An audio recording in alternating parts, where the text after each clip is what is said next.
সুপ্রিয় দর্শক, আসসালামু আলাইকুম।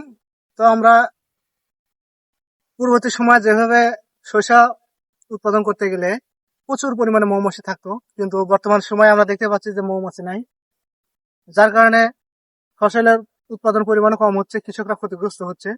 তো আপনারা দেখতে পাচ্ছেন একটা কিন্তু মৌমাছি নয়। অর্থাৎ এই মৌমাছিগুলো কোথায় গেল, কিভাবে নষ্ট হয়ে যাচ্ছে বা চলে যাচ্ছে বা মারা যাচ্ছে কি, এই কারণটা আমরা একটু আমাদের পার্শ্ববর্তী মামা উনি খুব এই বিষয়ে একটু জানা আছে, কারণ তিনি এর পূর্ববর্তীতে এগুলো আবাদ করেছেন। তো তার কাছে আমরা একটু শুনতে পাবো। আচ্ছা মামা, এই মৌমাছি বিলুপ্ত হওয়ার কারণটা কি, আমরা কি জানতে পারি?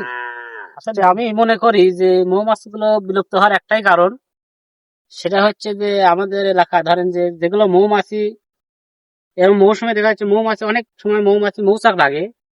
মৌচাক গুলো আমাদের এখানকার লোকজন এমন ভাবে কাটে যে সপ্তাহে পারলে তারা 2বার করে কাটার চেষ্টা করে, যার কারণে মৌমাছিগুলো এভাবে বিলুপ্ত হয়ে যাচ্ছে।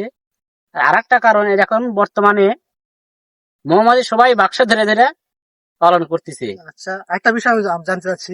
এগুলো বিষয় আসলে আগের সময় মৌমাছিগুলো কিন্তু বিলুপ্ত এতটা হয়েছে। কীটনাশক ব্যবহার করা হতো না, যার কারণে মৌমাছি পর্যাপ্ত পরিমাণে ছিল।